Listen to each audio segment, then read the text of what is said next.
First, I'd just like to thank KDI and the other sponsors for the invitation to come and speak to you. I have the unenviable task of being the last speaker in a very full day. So if you will indulge me for 20 minutes, then we can have a couple of questions and then you're all free. I was asked to talk about apprenticeships and job creation. And so what and that's what I'm going to talk about. I'll give you some idea of what the apprenticeship system looks like in Australia, the features of it, and then I'll talk through some of the issues that we have, because I think in thinking about adopting a system that's used elsewhere, whether it's Australia or Germany or in Europe, you really need to understand the warts of the systems as well as the good features. Anyway, in Australia, the foundation is a legal contract. It's a contract of training, and it's a legal contract between the apprentice, the employer, and the training provider. One thing that's very distinctive about it is that apprentices are employees. They are not students. So they're governed by the industrial award systems. Fundamentally, an apprenticeship is a combination of work experience and formal off-the-job training. The work experience is a very important part of it and really makes it quite distinctive. But one must also remember that work experience can be good or work experience can be bad in terms of what the apprentice learns. So you need to keep that in mind. Duration is anywhere between 1 and 4 years, depending on the occupation that we're talking about. Now, I've already said that apprenticeships are a contract of training. They have a very long history, going back to the medieval guilds in the United Kingdom and in Europe. But they have changed over the years. When they started off in medieval times, they were essentially a formal indenture between a master and the apprentice. And that meant that the apprentice could not actually leave the apprenticeship. And if they ran away, it was within the master's power to chase after the apprentice, grab them by the scruff of the neck, and bring them back to finish their apprenticeship. In fact, in some cases, the parents of the young boys, and they were mostly young boys who were apprentices, actually had to pay the master for the privilege of being an apprenticeship. That is no longer the case. There is no formal indenture, certainly in Australia, and that means that the apprentice is free to leave the apprenticeship if it doesn't suit them. There are, of course, training wages now associated with the apprenticeship, and in Australia those wages are governed by industrial awards, and essentially they increase from the first year to the second year to the third year to the final year. So in the final year of an apprenticeship in a trade, the apprentice is getting something approaching a full tradesman's wage, probably around about 80% of it, whereas in the first year probably only around about 20%. One of the things that's quite distinctive about Australian apprenticeships is that there are government-funded incentives on both commencement and completion, and those incentives, financial incentives, mostly go to the employer, and that really does change the relationship with the employer, and I'll speak more about that later. The other thing in Australia is that the government pays for the off-the-job training tuition. So this is a very heavily government subsidised program in Australia, rather than something that is funded by employers and the apprentice. When the system started off in the medieval guilds, it was really a system for young men in the trades, but the Australian apprenticeships system now covers many occupations. It covers both males and females. It covers all ages. Interestingly, it also covers part-time employees and existing workers. So this session has really been talking about youth employment, but the Australian apprenticeship system really goes much further than that, as you'll see from some of the figures that I put up. So in terms of occupations, in 2011, there were some 320,000 commencements, individuals commencing an apprenticeship in Australia. Now, this is in a population of some 22 million, so it's a very substantial number. In terms of the distribution, the traditional trades are in the third row, technicians and trade workers. They make up almost 30%, but they're very much in the minority now. So you've got a small proportion in managers, and I must admit, every time I look at that number, I scratch my head and think, how can you be an apprentice manager? You'd think that's something they actually need more experience for. Hardly any professionals, but considerable numbers in community and personal service workers, clerical and administrative workers, sales workers, as well as some areas that are usually thought about being relatively low skilled, the machinery operators and drivers and labourers. When we start thinking about some of these occupations, it's important to think of the training part of the system, but also the role of wage incentives and their interplay. On this slide, I've calculated what we call training rates. So this is taking the age group by occupation and dividing the number of apprentices by the number of employees in that particular age group, in that particular occupation. And you can see that the apprenticeship system for some age groups is absolutely dominant. So among the trades workers, 15 to 19-year-olds, 70% of young people working in that trade are an apprentice, and that of course drops off by age. But it's still quite large for the 20 to 24-year-old group. We see some 30%.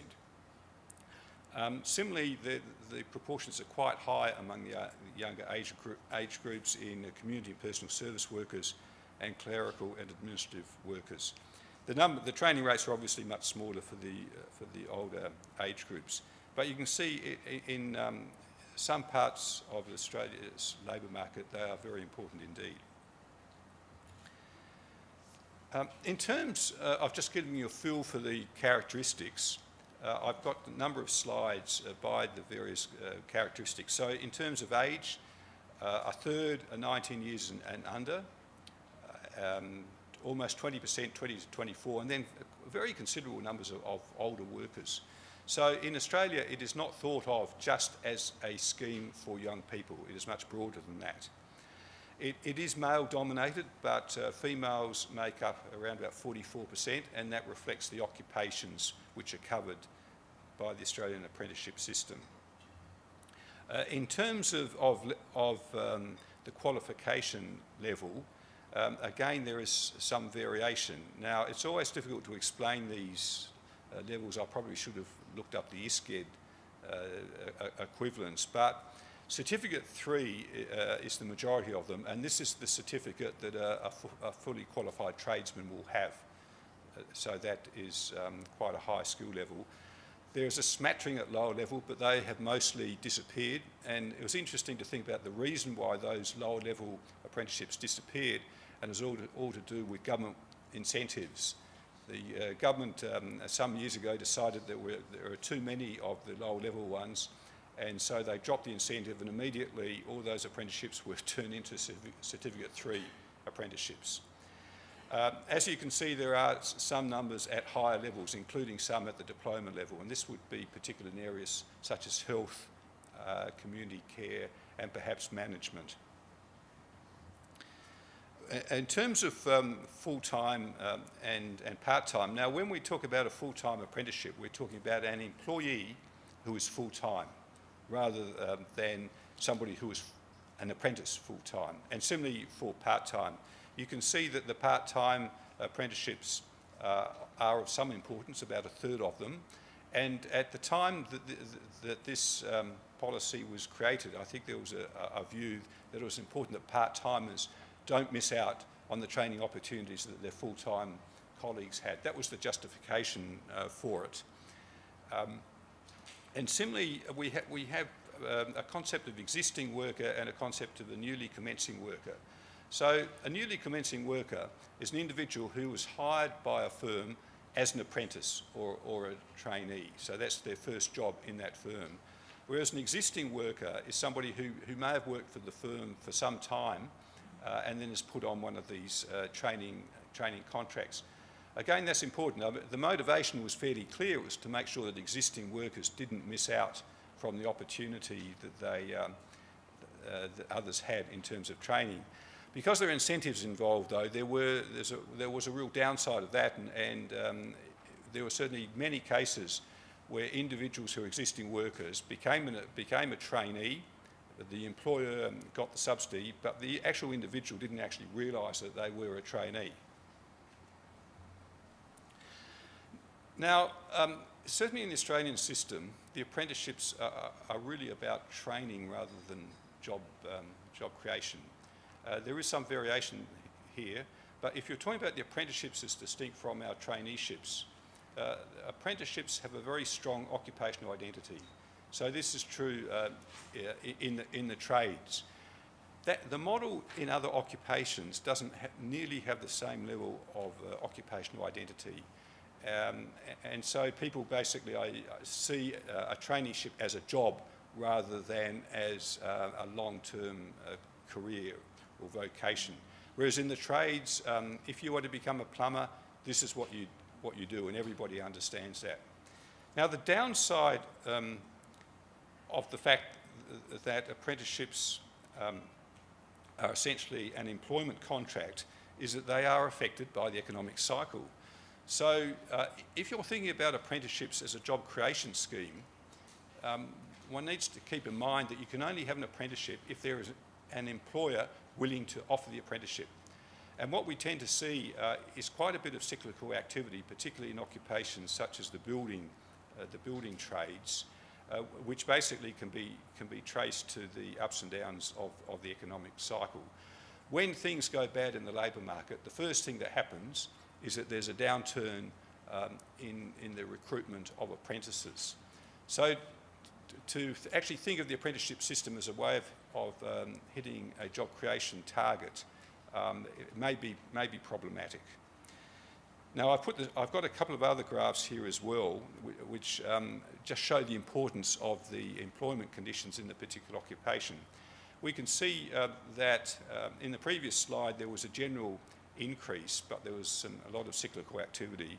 The printing industry, again, cyclical activity, but on a downward slide, and this is basically because of changes in technology. The trade is on the way to actually disappearing. Whereas if you look at something like the food trades, while again there is a cyclical element to it, you're basically picking up that the employment in the food trades is related to the overall population. I guess that's because irrespective of what's going on in structural change in the world, people seem to eat the same amount, even though perhaps that increasing graph suggests that we eat more than what we used to. Sorry, that was a very bad joke. Okay, so just thinking again about apprenticeships and job creation, I've talked about apprenticeships being about training, not job creation. I'll talk about a couple of other things now. The traineeships, which is that apprenticeship model but in other occupations, actually had its genesis in the 1980s when youth unemployment was very high. The point there is that they incorporate a wage subsidy in the guise of the incentive for commencements. And that commencement payment, which is of the order of a couple of thousand Australian dollars, is actually quite a large amount of money when you're talking about juniors and short traineeships. Both the wages are relatively low for young people, and if the traineeship is short, then the commencement subsidy and the completion subsidy adds up to quite a high proportion. So its genesis for traineeships was certainly as a pathway for early school leavers, and it has proved to be a very useful pathway for certain equity groups. The two that I've put down there are Indigenous Australians and people with a disability. But again, when you're thinking about job creation, the issue for me is the extent to which you are concerned about training or whether you're just using the scheme basically as some sort of wage subsidy. And then, of course, the thought has to be, well, do you actually need an apprenticeship or a traineeship to deliver that wage subsidy, or can you do it more directly with targeted jobs? Now, in terms of issues in Australia, one issue is that the completion rates are relatively low and quite variable by occupation. As I said before, these are no longer indentures, so there are significant dropout rates.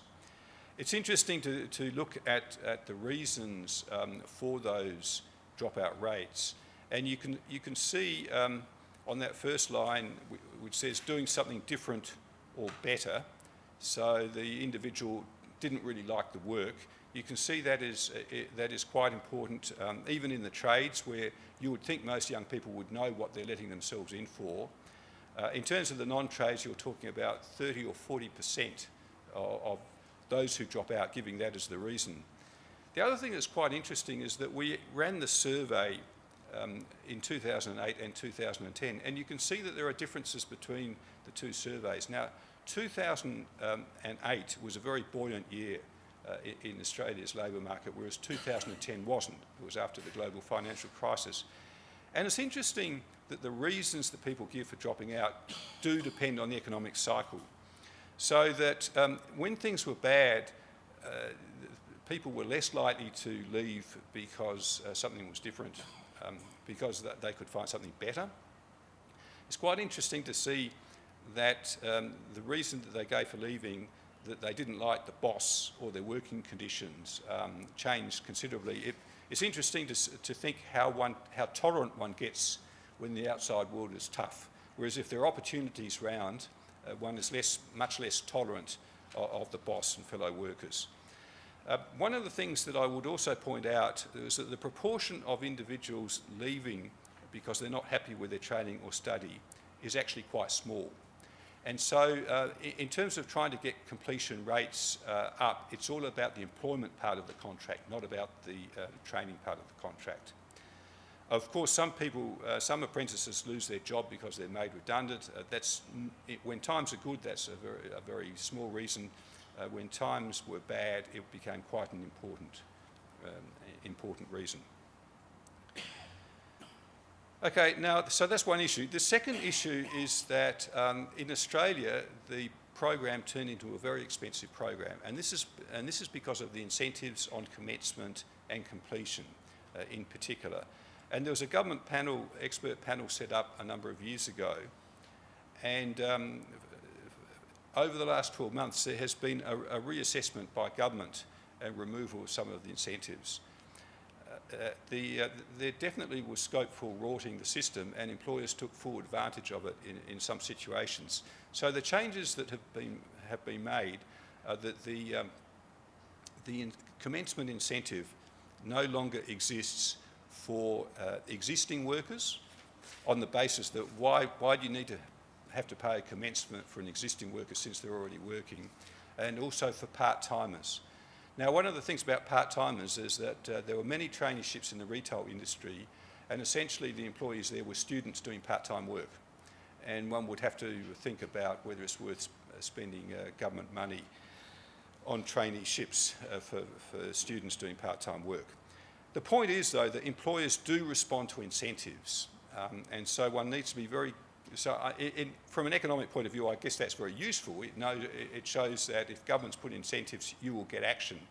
But it also means that there's great scope for things happening that you didn't expect. So I have a graph here, which I'll try to explain, but it actually captures the period over the last 12 months on the right-hand side of the scale when some of the incentives were removed. And if you look at the top line, which is the non-trade occupations, you can see there was a great spike in the June quarter of 2012. And the reason for that spike was that the government announced about 3 months earlier that they were removing the incentives from the middle of the year. So every employer, it seems that every employer in the company took on a traineeship. And then as soon as the incentives disappeared, the numbers absolutely plunged. So I guess my point is that incentives really work, but you've got to make sure they work in the way that you want them to. In conclusion, apprenticeships, certainly in Australia, are about job training and rather than job creation. Indeed, one of the drawbacks with the model is it is pro-cyclical in nature. When the labour market's going well, the numbers go up, but when the labour market is going badly, the numbers go down. Certainly there is an aspect of job creation, and there are two parts of that. First is the training wages, which typically are lower than the standard wage for the individual in the occupation, and there are employee incentives. So they can have an element of job creation.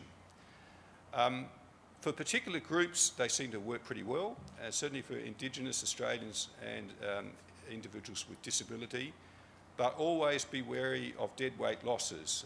These are the perverse outcomes of incentives that aren't thought through. In any scheme that's set up, my advice is to be clear on the aims of the scheme. Is it about training? Is it about job creation? Is it about equity? You need to be sure of those. Some of the traineeships that we have, I think, have low value training, and in that case, if the training has very little value, then one might think about having a straight wage subsidy scheme rather than trying to combine the training with employment. Not all occupations lend themselves to the model. One example of that is hairdressing in Australia, which has been an apprenticeship for a very long time. It has a very high dropout rate, and the reason for that essentially is that it doesn't take a young person that long to learn how to cut hair.